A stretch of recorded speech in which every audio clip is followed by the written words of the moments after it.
ब्लाउजाचं अस्तर जर आपण परफेक्ट आणि मापशीर कापलं ना, तर आपल्याला साडीचं कापड कापताना काहीच टेन्शन येत नाही व काटकसरीने कापडही कापायची गरज पडत नाही. आपण तेच अस्तर त्या साडीच्या कापडावर ठेवून सण कापू शकतो. तुम्ही बघितलं ना, मी सर्वात पहिले ब्लाउजाची बाही कापून घेतली, कारण बाहीला डिझाईन आहे.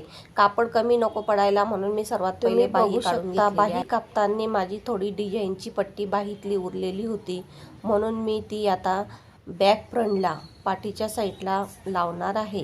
त्याने ब्लाउजाला शोभा पण येते. बरेच जण ते लावत नाही, फेकून देतात, पण मी शक्यतो लावत असते. आता आपण सर्व पार्ट त्या साडीच्या कापडावर ठेवल्यानंतर परफेक्ट न कापता थोडी मार्जिन ठेवूनच कापायचे. आपण गळ्याची साईड मापशी राखून घेतलेली आहे. तुम्ही शिवताना सुद्धा तो गळा जॉईन करू शकता, पण मी शिवायच्या पहिलेच तो कापून घेते. मी मागचा पुढचा गळा खडूने परफेक्ट मापून घेतलेला होता, त्यामुळं मी कट करतानाच तो कापला. तुम्हाला जर तसं नसेल जमत, आखलेल्या खडूच्या मार्जिनप्रमाणे तुम्ही तशी गोल शिलाई मारून नंतरही तुम्ही तो गळा कट करू शकता. बॅक साईडचा एक पार्ट, फ्रंट साईडचे 2 पार्ट आणि बाही असे मिळून आपण प्रिन्स कट हे ब्लाउज आहे. Perfect blouse